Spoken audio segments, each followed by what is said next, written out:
Alam niyo yung nangyayari kay Congressman Marcoleta, anak ni Senador Marcoleta, diyan sa Committee on Justice. Kasi nakakailang hearing na. Sa bawat hearing, nagsasalita si Marcoleta. Pero ganon din kabilis, kadalas, na siya ay nababara, hinaharang ng chairman ng Committee on Justice.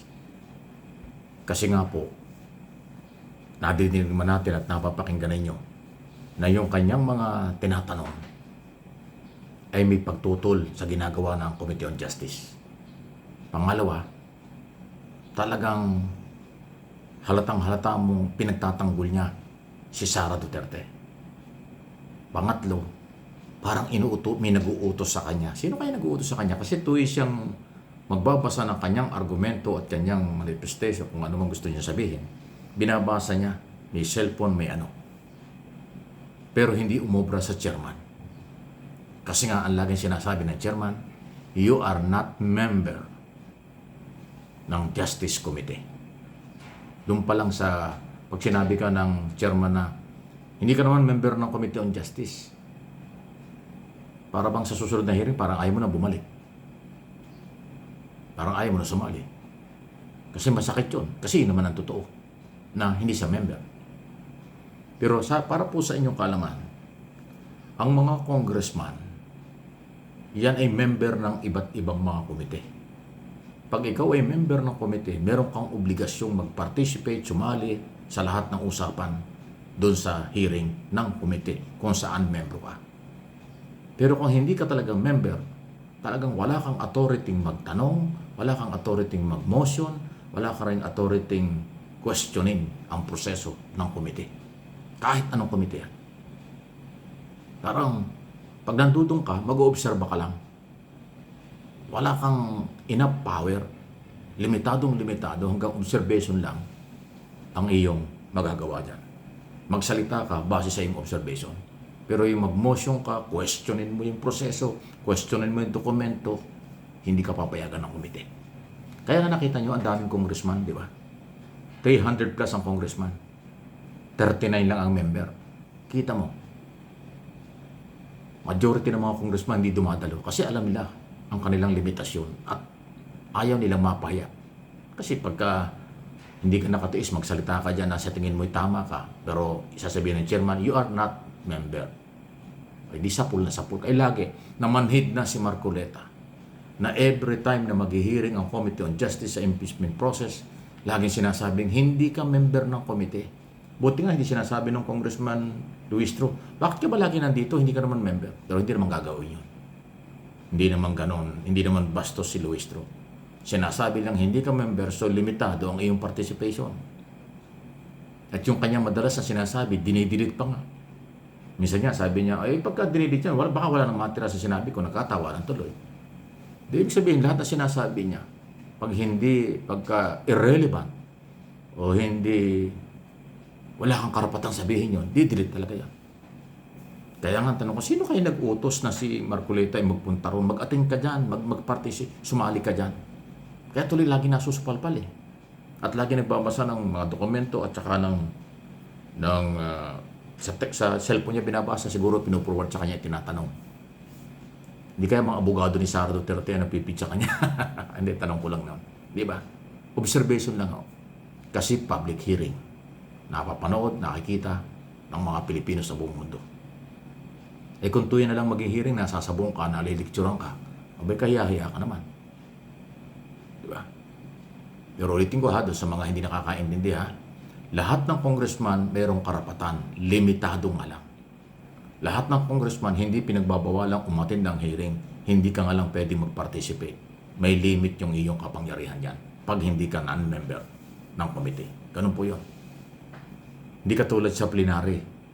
Sa plenaryo, lahat ng congressman, hindi pinag-uusapan yan, chairman ka, opposition ka, o hindi ka member, walang pinag-uusapang member ng committee. Sa plenaryo, basta member ka ng kongreso, allowed ka dyan mag-participate sa lahat ng debate. Mag-speech ka, magpagdebate ka, lahat ng gusto mong gawin sa plenaryo, walang haharang sa iyo. Kasi congressman ka. Doon yun. Iba ang iyong authority at karapatan sa loob ng plenary doon sa session hall. Pero pag sa committee, dapat lisensyado ka. Paano ka magiging lisensyado sa isang committee? Dapat member ka. Pag hindi ka member, wala kang lisensya sa lahat ng usapan doon. Observer ka lang. Ganon. Di ba? Kung ayaw mong mapahiya na lagi kang sabihin, hindi ka member, di huwag kang magsalita ng against committee.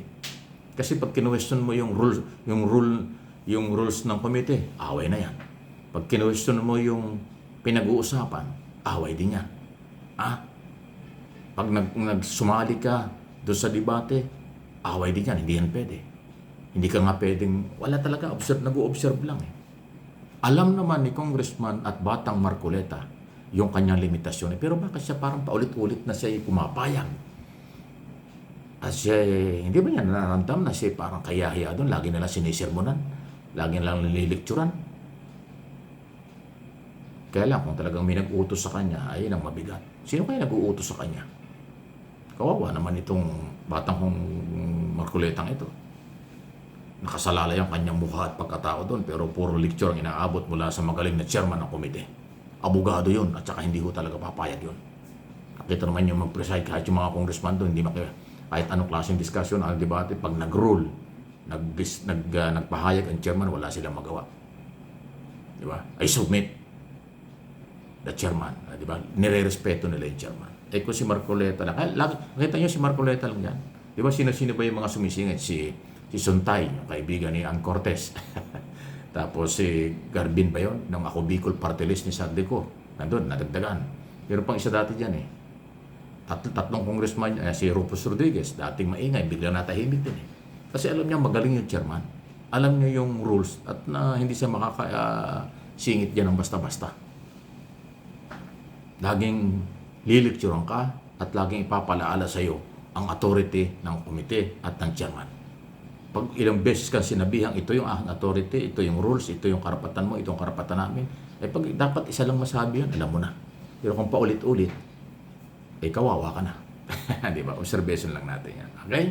Sa Marcoletang issue. Talaga naman.